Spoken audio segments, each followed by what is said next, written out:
messieurs, bonsoir et bienvenue sur la télévision de la diaspora africaine que certaines personnes appellent la télévision panafricaine. Mesdames et messieurs, encore une fois, merci d'avoir choisi Tempo Afrique TV et d'avoir choisi l'émission Special Edition que vous présente Yves Kenao avec la production de Malik Sall. Aujourd'hui, nous allons parler encore une fois de ce phénomène qui ne fait que gringaler, qui ne fait que détruire tous les efforts de l'opposition togolaise, tous les efforts des politiciens togolais pour arriver à une alternance, pour qu'enfin l'alternance arrive au Togo. Vous n'êtes pas sans savoir que dans la sous-région pratiquement, le Togo est le seul pays qui n'a pas connu l'alternance jusqu'à présent. Et on se pose beaucoup de questions. Pourquoi c'est le Togo seul qui ne connaît pas l'alternance au pouvoir? Pourquoi partout en Afrique de l'Ouest, c'est ce petit pays-là seul qui a toujours la même famille au pouvoir pendant plus de 51 ans? N'y a-t-il pas des gens aussi intelligents, aussi politiquement mûrs, aussi économiquement forts pour succéder à cette famille? Mais d'après toutes ces analyses, les vrais politiciens africains, les experts de la politique africaine n'arrivent toujours pas à savoir au juste pourquoi. Pourquoi au Togo, il n'y a pas l'alternance? Pourquoi l'alternance tarde toujours à venir au Togo? Viendra-t-elle un jour au Togo ou ne viendra jamais au Togo cette alternance politique? La semaine passée, j'ai reçu l'ancien vice-président de Diastod USA, à la personne de M. Komi Komla. Il a essayé de nous parler, de nous expliquer les causes, les raisons, les débuts du phénomène que j'appelle le radicalisme politique au Togo. Et ce que ce radicalisme politique a entraîné, a causé à ce pays. Aujourd'hui, une semaine après, j'ai décidé de revenir encore sur le radicalisme. Mais cette fois-ci, pour vous montrer combien de fois le radicalisme politique au Togo a causé de grands torts à l'alternance. Et combien de fois le Togo avait eu des occasions les plus nettes de marquer des buts, les plus nettes d'aboutir à l'alternance. Et que le Togo n'a pas pu connaître l'alternance juste parce que ce radicalisme politique ne l'avait pas permis. Aujourd'hui, cette nuit, Special Edition va vous dire exactement pourquoi l'alternance n'est pas encore arrivée au Togo. Et c'est le seul pays pour lequel l'alternance n'arrive toujours pas, ou traîne à arriver. Comme Yves Kenao a toujours dit, je ne fais pas la politique de YouTube. Je ne fais pas la politique de WhatsApp. Je ne fais non plus la politique de Twitter. Je fais une politique pragmatique. Je fais une politique pragmatique, chers téléspectateurs. Qu'est-ce que cela voudrait dire? Je veux tout simplement dire que je fais la politique de la réalité. Ce que je sais que ça peut se faire et ce que je sais que ça ne peut pas se faire. Je ne dis pas que ceci-là doit se faire parce que quand je vais sur YouTube, tout le monde dit que c'est comme ça que ça doit se faire. Je ne dis pas que c'est ceci-là qui va arriver parce que sur l'ensemble de Facebook ou de WhatsApp, ce sont ces audios-là que j'entends. Non! Si moi, Yves Kenao, je vous dis que c'est ceci-là qui va se passer ou c'est cela qui peut se passer, c'est juste compte tenu de ce qui se passe sur le terrain, de la réalité autour de moi, de la réalité autour du Togo, de la réalité au Togo et de la réalité face à face par rapport à la communauté internationale ou par rapport aux partenaires du Togo. Chers téléspectateurs de Tempo Afrique TV, aujourd'hui je vais vous dire exactement pourquoi l'alternance n'arrive pas toujours au Togo. Pas par la faute de Faure Gnassingbé, pas par la faute du père de Faure, le feu général Eyadema, pas par la faute de UNIR uniquement, pas par la faute du RPT, mais par la faute de l'ensemble de la classe politique du Togo et des Togolais eux-mêmes. À un moment donné de l'histoire du Togo, le Togolais est devenu radical. Plus radical que le mot. Et si vous êtes plus radical que le Togolais, on vous guérit. Le Togolais d'un seul coup est devenu aussi radical que possible. Pour quelle raison? Je ne saurais le dire. Je sais que les gens vont me dire que oh non, qu'ils sont fatigués d'une seule famille.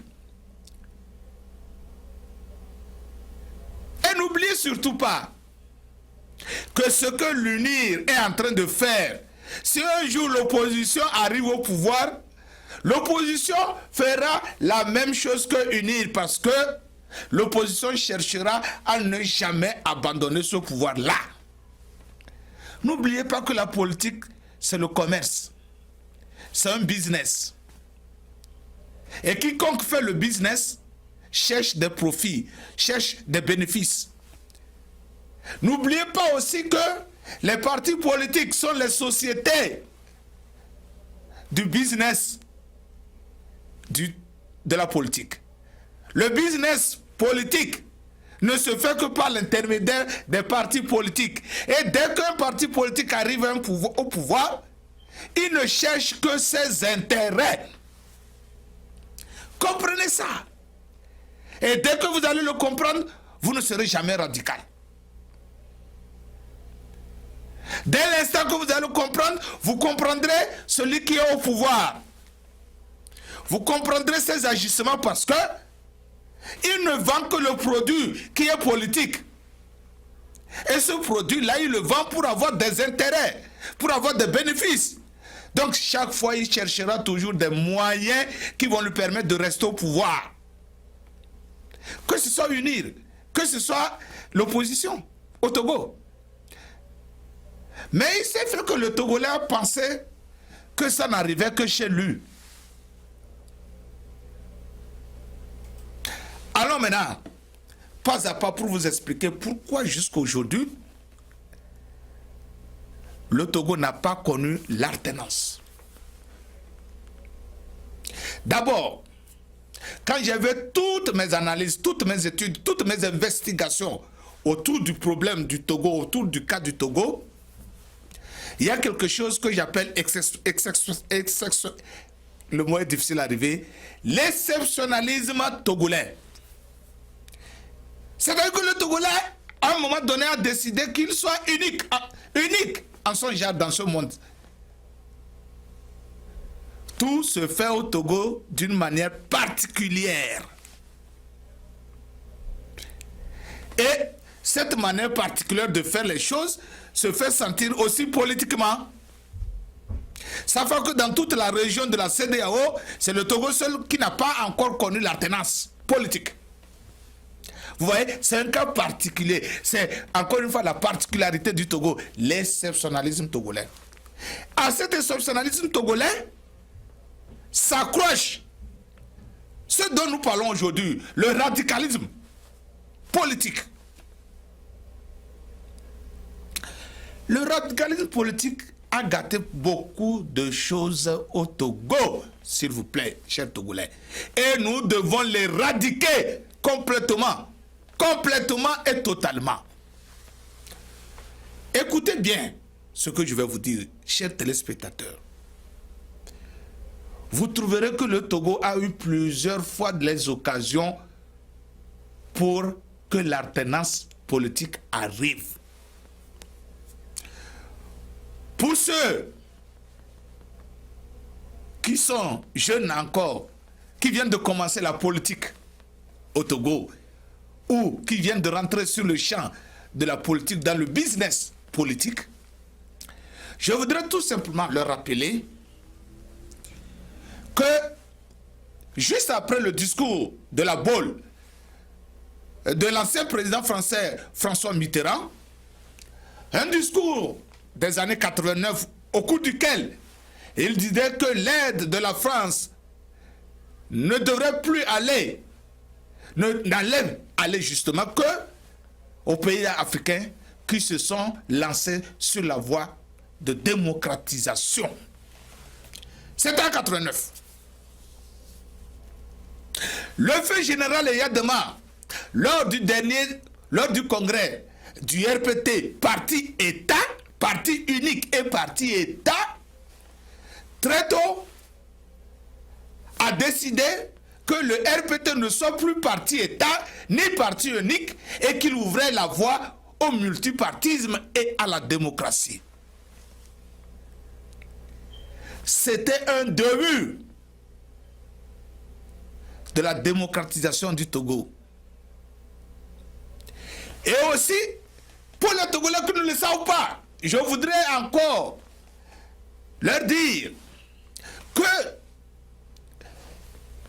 à partir de cette décision du dernier congrès du RPT en mai 89, excusez-moi, le Togo était rentré dans une autre phase où il était permis aux Togolais d'avoir plusieurs partis, le multipartisme, où les Togolais devraient se lancer sur la voie démocratique.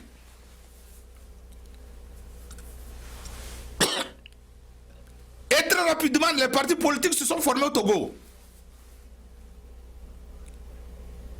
On a vu des mouvements comme, on a vu la CDPA, on a vu le CAR, on a vu l'UTD, on a vu beaucoup de partis. Et ces partis se sont retrouvés en un front. Il y a eu, pour ceux qui ne le savent pas, il y a eu des choses comme le code 1, le code 2, il y a eu les UF, il y a eu UFC, il y a eu tout. Mais en 90, les partis de l'opposition et le président de la République d'alors, le général Eyadema, se sont convenus de se retrouver ensemble pour discuter des problèmes du Togo et ouvrir le Togo définitivement sur la voie démocratique. Durant les négociations, les deux parties se sont convenus de se retrouver pour un forum national. Pour déballer, déballer tout ce que les Togolais ont comme problème entre eux et se réconcilier et se lancer sur la voie démocratique. Dans l'entendement du général Eyadema, c'était pour que les Togolais puissent partager le pouvoir qu'il avait avec un premier ministre et un président de la République, bref, un régime semi-présidentiel. Et écoutez-moi bien, beaucoup de Togolais ne l'ont jamais su. Et Eyadema cherchait coûte que coûte à avoir le prix Nobel de la paix. pour Eyadema l'honneur qu'il soit le premier à se lancer ou à lancer le Togo sur la voie démocratique avec des élections démocratiquement faites et un nouveau président, c'était pour lui un honneur, un grand honneur qu'on l'appelle homme de paix, comme lui-même il aimait le dire. Donc, selon les informations que nous avions, et qui sont des informations de sources sûres, Eyadema avait déjà choisi son dauphin. Il attendait l'occasion pour que lui et l'ensemble des Togolais se retrouvent, pour qu'il lui donne l'honneur de papa, du vieux, comme il aimait qu'on l'appelle. Et comme ça, il cède d'une manière, dans des négociations, dans des concessions, il cède la place à un dauphin. Écoutez-moi bien, c'était ça, le plan du général Eyadema. Malheureusement, on s'est retrouvé à la salle Fazao. Et à la salle Fazao, où on devait parler du Forum national,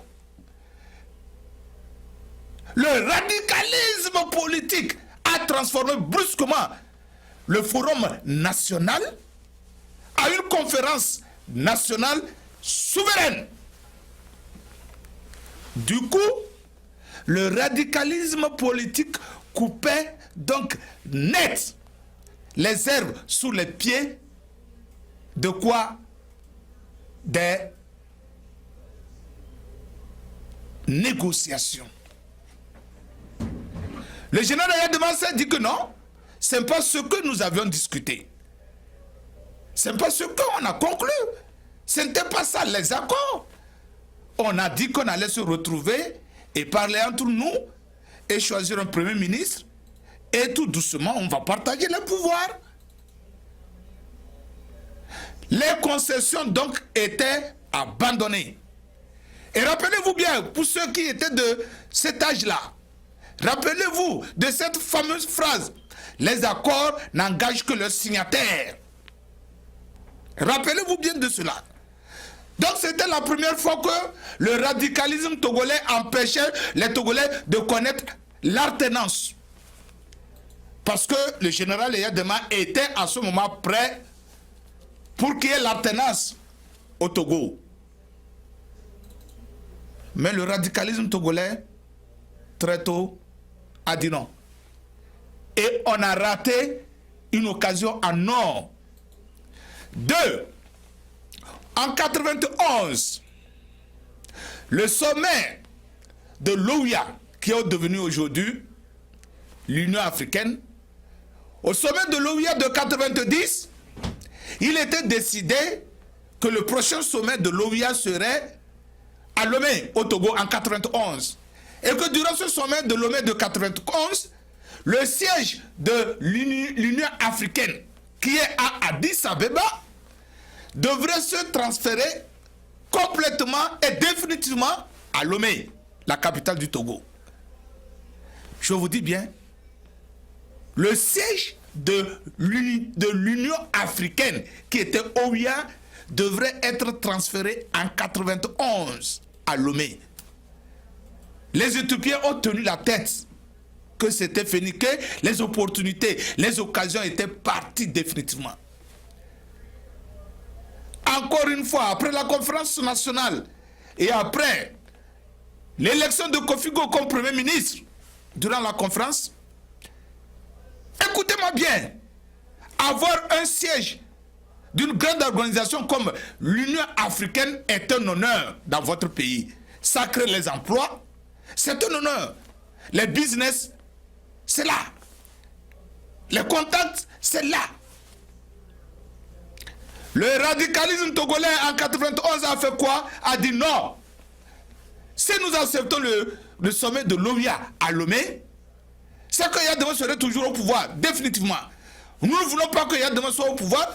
Nous allons refuser que le sommet de l'Union africaine se tienne à Lomé. Le Premier ministre d'alors, Kofigo, a pris son bic et il a écrit, il a demandé à l'Union africaine que le Togo n'était pas prêt a abrité le sommet de 91. Du coup, le siège, le transfert du siège de l'Union africaine à Lomé était purement et totalement annulé. Une occasion, autre à nord. Or, les politiciens togolais d'alors n'avaient pas compris qu'avec la présence du siège de l'Union africaine à Lomé, ça voudrait dire quoi? Ça voudrait dire que les grands décideurs de l'Afrique se retrouveraient dans la capitale. Et cela n'accepterait pas qu'un seul homme soit toujours à la tête du pays. L'alternance allait arriver. Je vous dis bien, l'alternance allait arriver parce que on accepterait que les troubles, les marches tous les jours dans la capitale, les ambassadeurs, les diplomates de l'Union africaine allaient refuser ça. Et du coup, allaient demander au gouvernement de faire des concessions énormes pour qu'il y ait changement. Mais ce calcul-là, ils l'ont raté parce que le radicalisme politique les animait. Et là encore, ça n'a pas permis qu'il y ait alternance politique au pouvoir. Je continue. Il y a eu les attentats de 91 de la primature. Après ça, Kofigo, le Premier ministre, a changé de veste.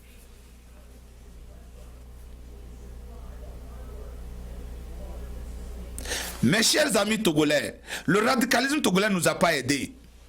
Après les élections législatives de 94, l'opposition togolaise avait, la coalition de l'opposition togolaise parlementaire avait la majorité. S'il vous plaît, le parlement de Togolais de 94 était une majorité de l'opposition.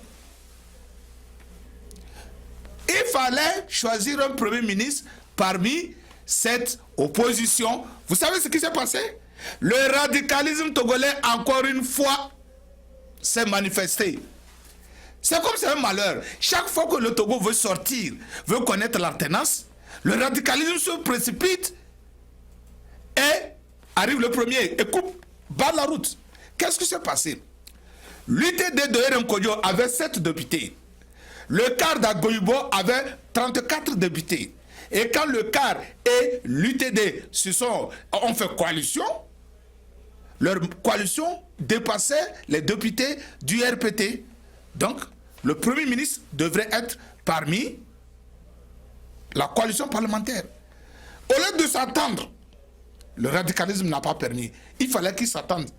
Le général a choisi, le général Yadma a choisi RM Kodjo. Si RM Kodjo avait l'esprit de la nation en tête, avait l'esprit de l'alternance en tête, RM Kodjo allait dire au général, non, je n'ai que 7 députés, le CAR a 34. Pouvez-vous choisir le président du CAR comme Premier ministre?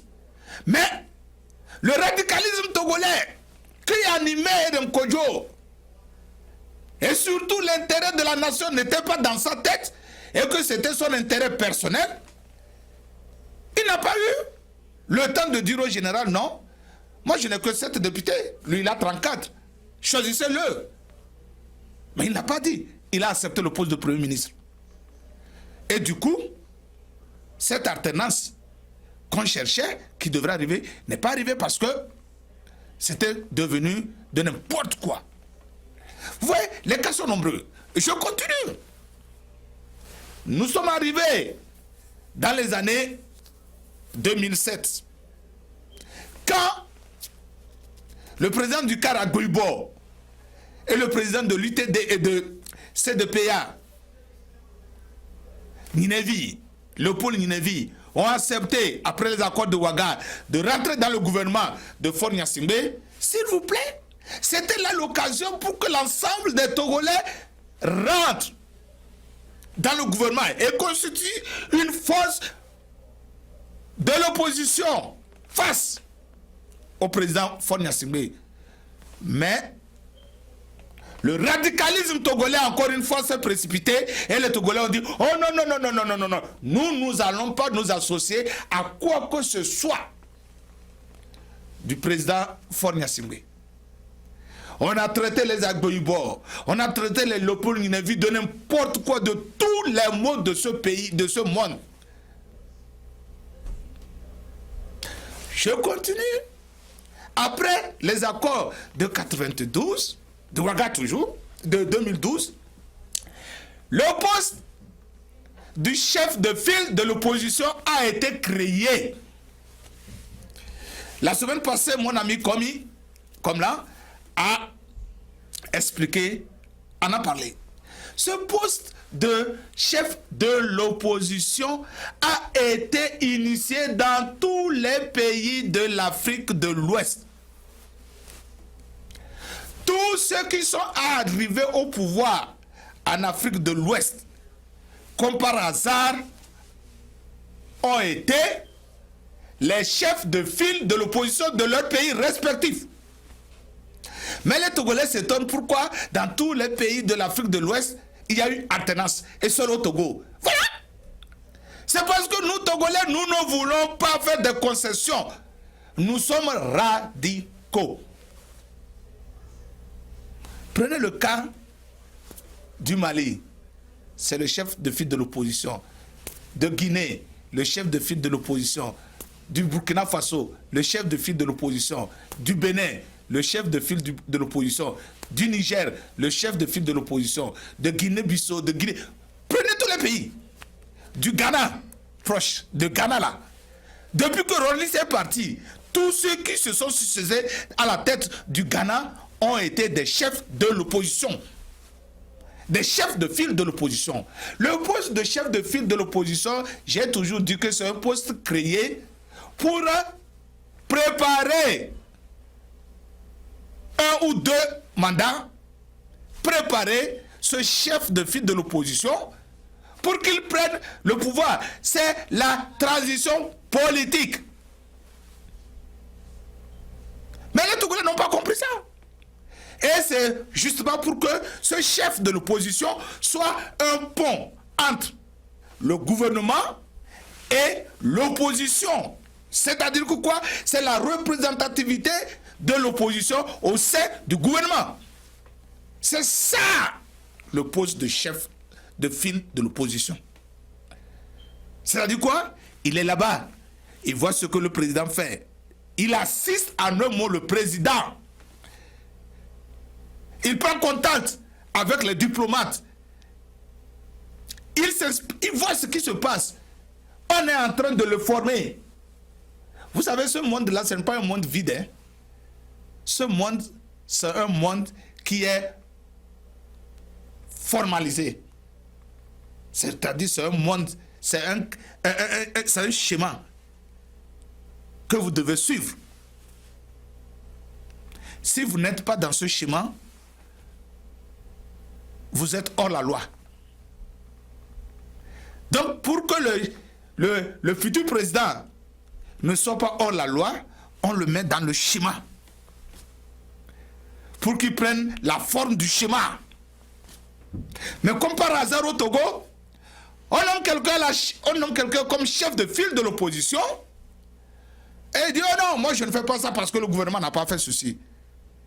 Son travail n'est pas de faire ce que le gouvernement fait.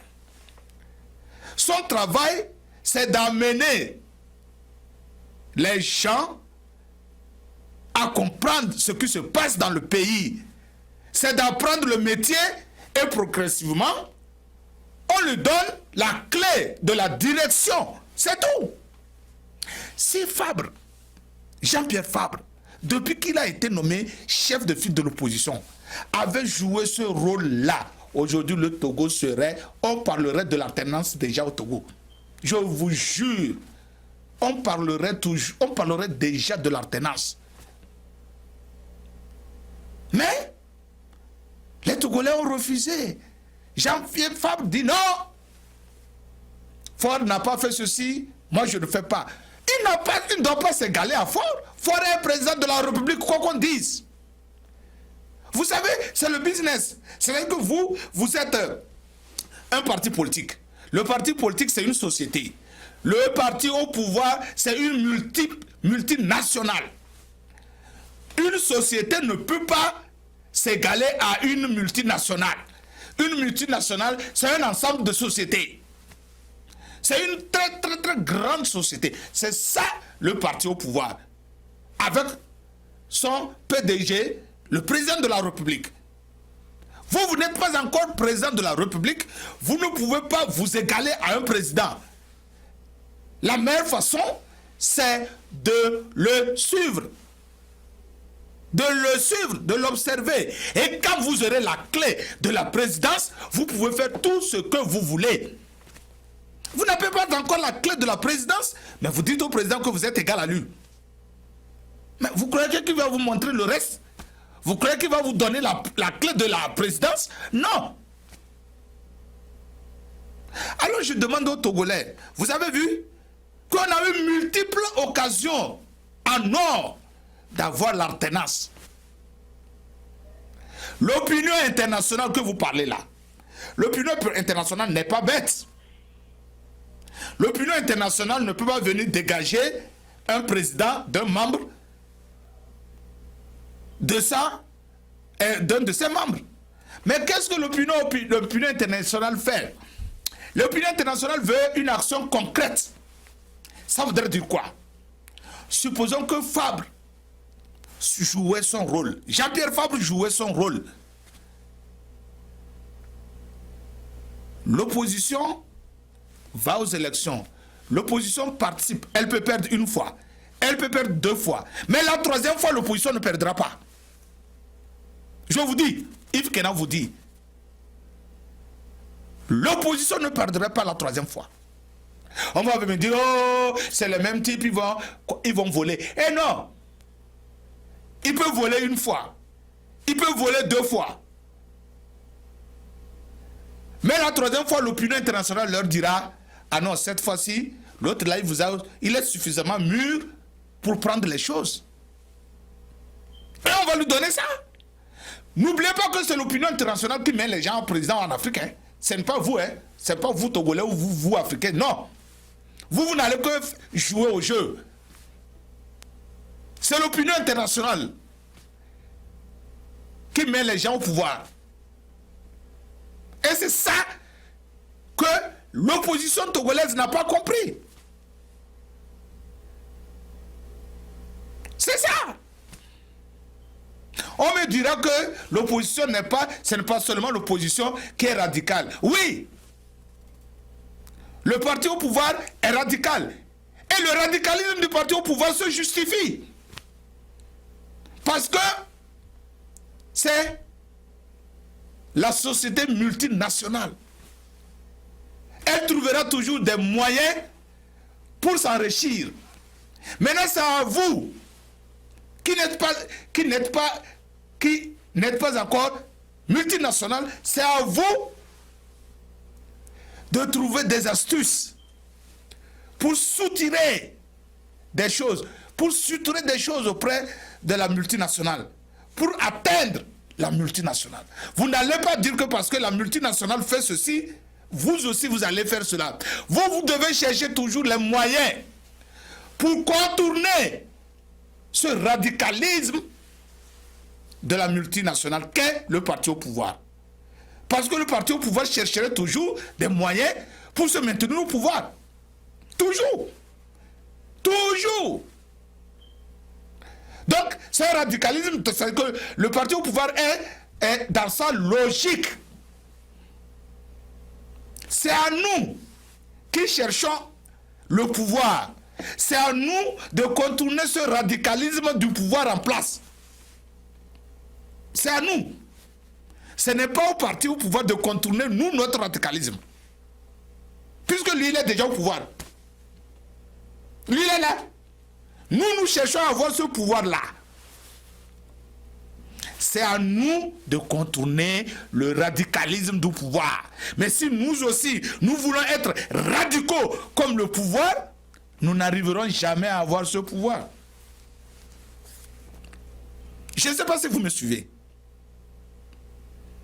Vous me direz que le parti au pouvoir est radical. Bien sûr, il ne va pas quand même facilement laisser son business tomber à l'eau.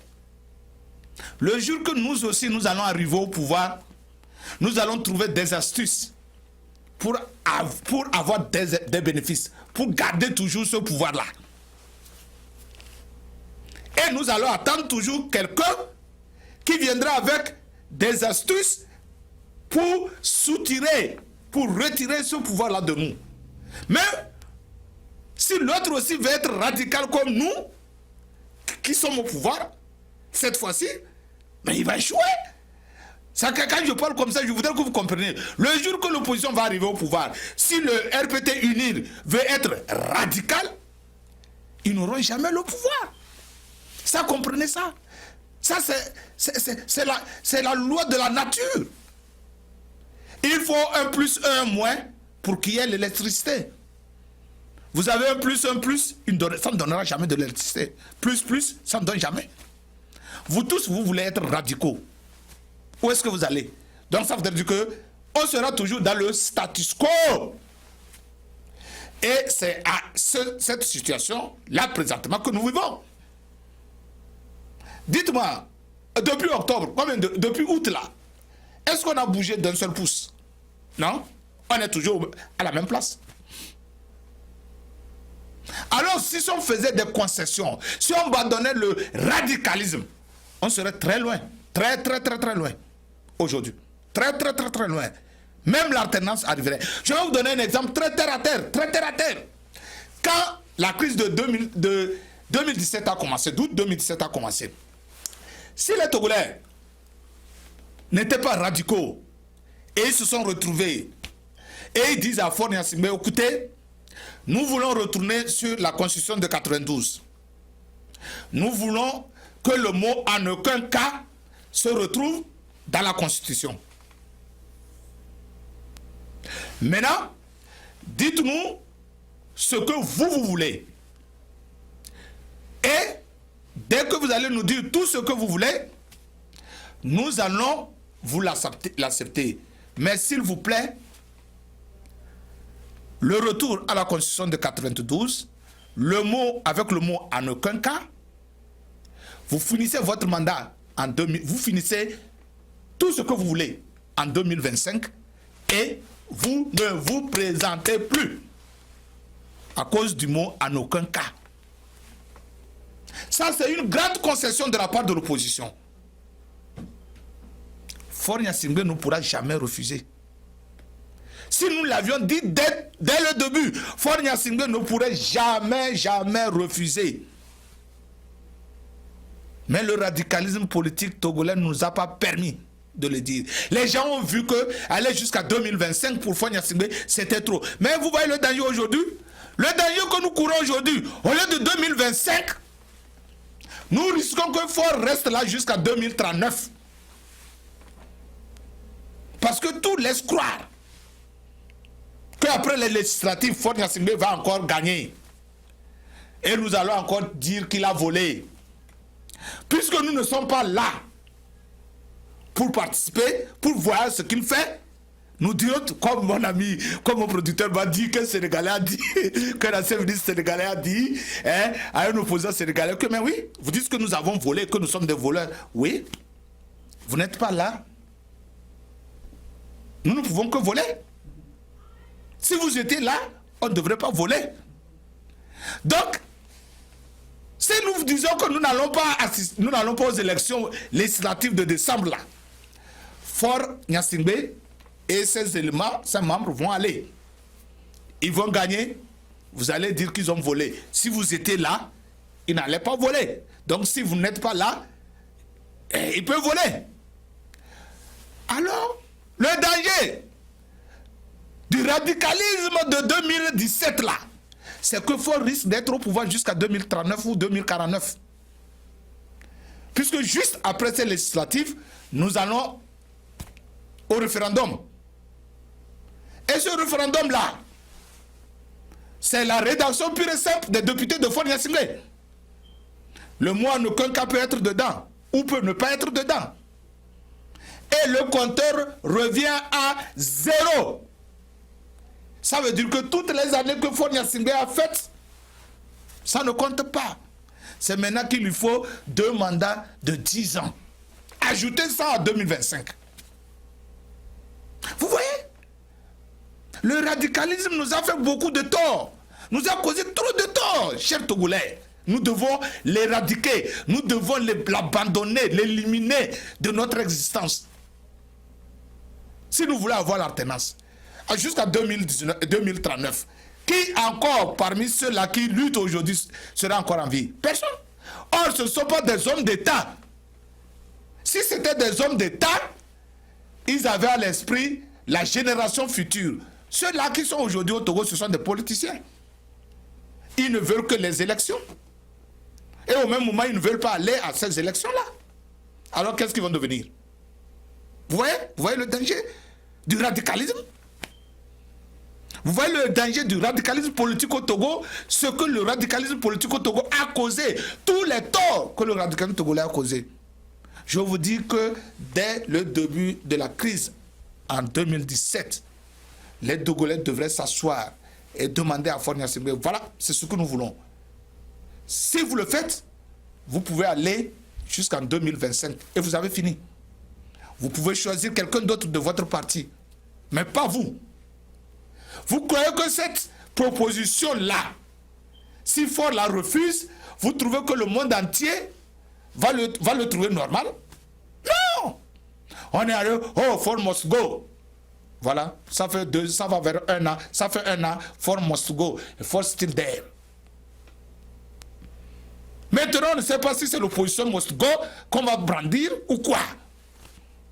Vous voyez, c'est ça qui fait que les gens sont découragés pour faire la politique togolaise. On me dira que ce n'est pas facile d'être opposant au Togo. Je vous dis, c'est facile d'être opposant au Togo. Très facile même. Si vous savez comment vous prendre, c'est très facile. Est-ce que vous savez que quelqu'un, un domestique, qui suit toujours son patron partout où il va, et le patron l'envoie pour faire des choses, des achats, l'envoie chez ses partenaires. Est-ce que vous savez qu'en fin de compte, ce domestique-là devient plus maître que son patron? Parce qu'il connaît tous les rouages du métier de son patron. Il a appris en se faisant l'imbécile, le bête, et en l'envoyant partout. Mais au même moment, il apprenait. Il savait que pour faire ceci-là, c'est ce point-là, c'est ici qu'il faut aller, c'est ici qu'il faut aller, c'est ceci qu'il faut faire. Mais s'il avait voulu au début montrer à son patron qu'il est intelligent, le patron ne l'enverrait même pas à un seul endroit. Parce qu'il va dire, ah, si j'envoie celui-là, il va connaître mon secret. C'est la même chose. C'est la même chose pour la politique. Pour prendre le pouvoir de la main du parti au pouvoir, collaborer avec le parti au pouvoir. Mais collaborer ne voudrait pas dire abandonner vos principes. Collaborer voudrait dire faire des concessions. Vous donnez, vous perdez d'un côté et vous recevez de l'autre. Et en allant, vous gagnez plus. Alors, si aujourd'hui j'ai tenu à faire cette émission, c'est pour vous dire que je cherche à ce que l'opposition togolaise se réveille. Elle a fait les mêmes choses durant 30 ans. Je vous dis, ceux qui sont nés quand l'opposition togolaise a commencé en 89 sont devenus des altus, des grands-papas, des grands-mamans. Et on est toujours au point de départ sans l'alternance. C'est que quelque chose ne va pas. Something's wrong. You must change. You must change. Nous devons changer. Nous avons l'obligation de changer ce que nous faisons. Et c'est le lieu pour moi de vous dire que si l'opposition togolaise ne revoit pas ces tactiques, j'ai toujours demandé, dans mon émission du 29 mai 2018, j'ai demandé aux Togolais, si aujourd'hui on demande à l'opposition togolaise qu'il y a élection législative, quelle est sa stratégie? Et nous sommes arrivés là. Je ne savais même pas que la CEDEAO allait fixer une date, une quelconque date des élections. Je ne savais pas. Mais j'ai analysé la réalité du terrain. J'ai analysé la réalité politique. La politique pragmatique. Et elle m'a dit qu'il faut se préparer. Elle m'a dit que les élections auront lieu. Aujourd'hui, on n'a pas de choix.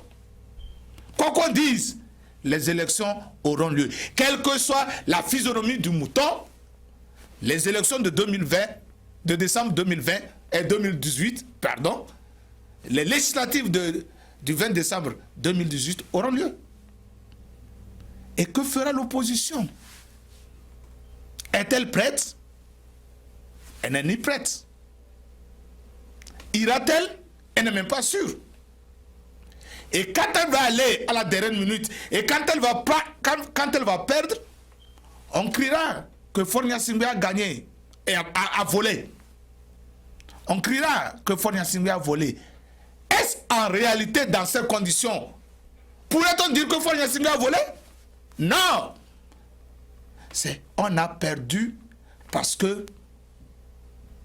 on n'était pas prêt, parce que on ne s'est pas préparé, parce que on a laissé le champ libre à Faure Gnassingbé de gagner, et surtout parce que on a été radical.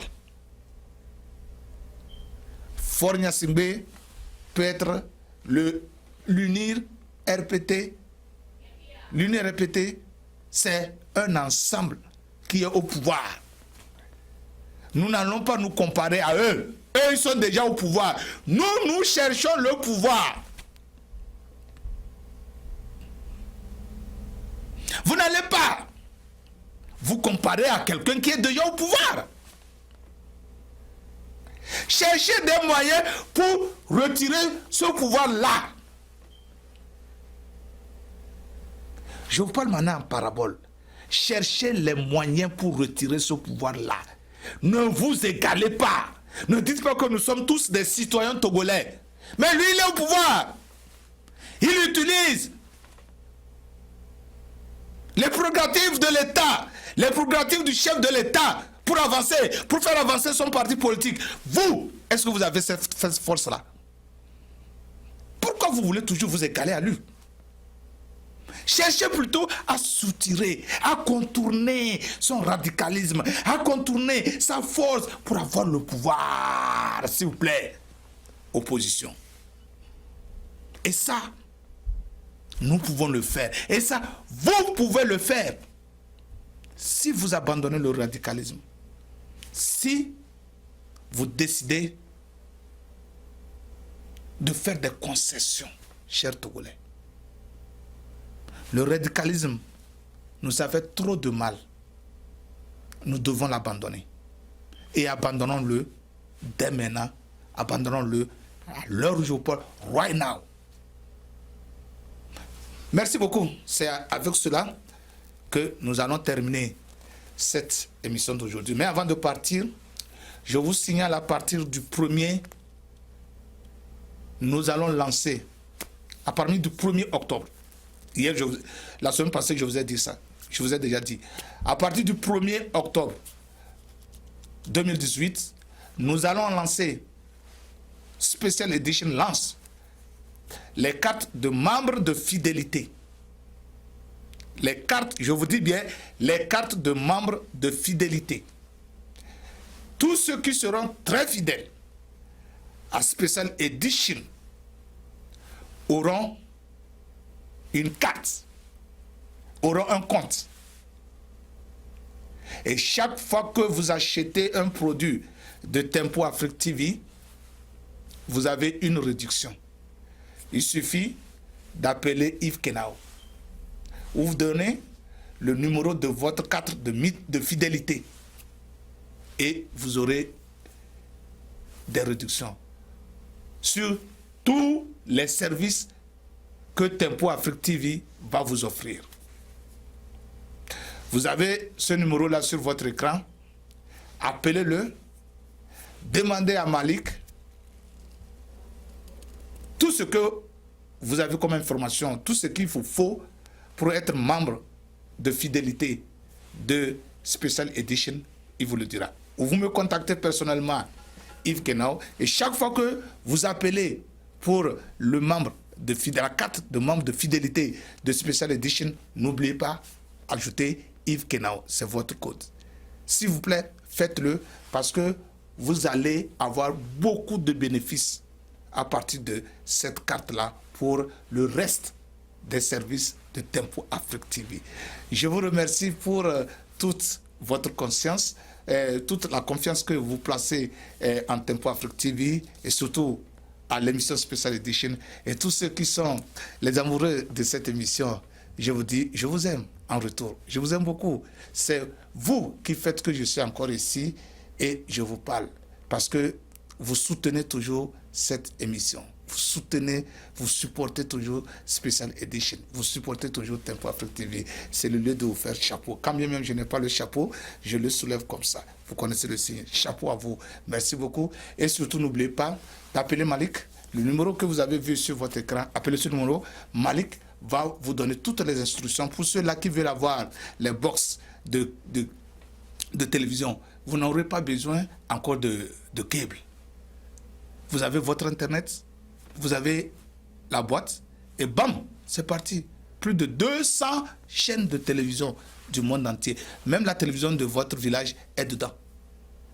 Si vous demandez, la télévision de votre village est dedans, de votre ville est dedans. N'hésitez surtout pas. Appelez le numéro là que vous avez sur votre écran et vous allez voir que la communication, les informations et les vrais, vous allez les trouver. Surtout, si vous avez aimé ce que je viens de faire, cliquez comme ça. Vous comprenez ce que je dis? Faites ça. Quand vous allez voir ça sur YouTube, quand vous allez voir ça sur le website de Tempo Afrique TV, n'oubliez surtout pas de faire comme ça. OK? Parce que nous sommes toujours ensemble. On est là pour la même cause, pour l'alternance politique au Togo, pour la libération de l'Afrique. Alors n'hésitez surtout pas quand vous allez voir cette émission, quand vous allez la suivre, surtout si vous l'avez aimé et vous l'avez aimé bien, n'oubliez pas de faire ceci. Je vous aime. À la semaine prochaine. Jusque-là, que Dieu Tout-Puissant vous garde, qu'il vous protège et que je vous retrouve la semaine prochaine pour un autre numéro. N'oubliez surtout pas le mardi. N'oubliez surtout pas que l'émission Special Edition, c'est un rendez-vous du donner et du recevoir. Ce n'est pas fini. La semaine prochaine, je reviendrai encore une fois en force sur la situation du Togo. Cette fois-ci, pour dire aux Togolais que la CENI, elle est la même partout pour les pays de la CEDEAO. Alors, ce n'est pas leur seul CENI qui a des problèmes. Les CENI des autres pays de la CEDEAO, même des pays de ce comité de suivi, ont les mêmes problèmes. Alors ensemble, mettons les mains dans les mains pour reconstruire, pour recomposer la CENI du Togo, pour faire d'elle une CENI qu'on peut croire. Merci encore une fois de votre fidélité. Je vous retrouve la semaine prochaine pour un autre numéro. Jusque-là, portez-vous bien. Merci à toi, Malik. Et c'était là Yves Kenao pour la présentation. On se retrouve le mardi prochain, encore une fois pour un autre numéro. Je suis très excité de voir l'autre mardi arriver encore pour pouvoir vous retrouver. Vous donnez bien. Bye bye.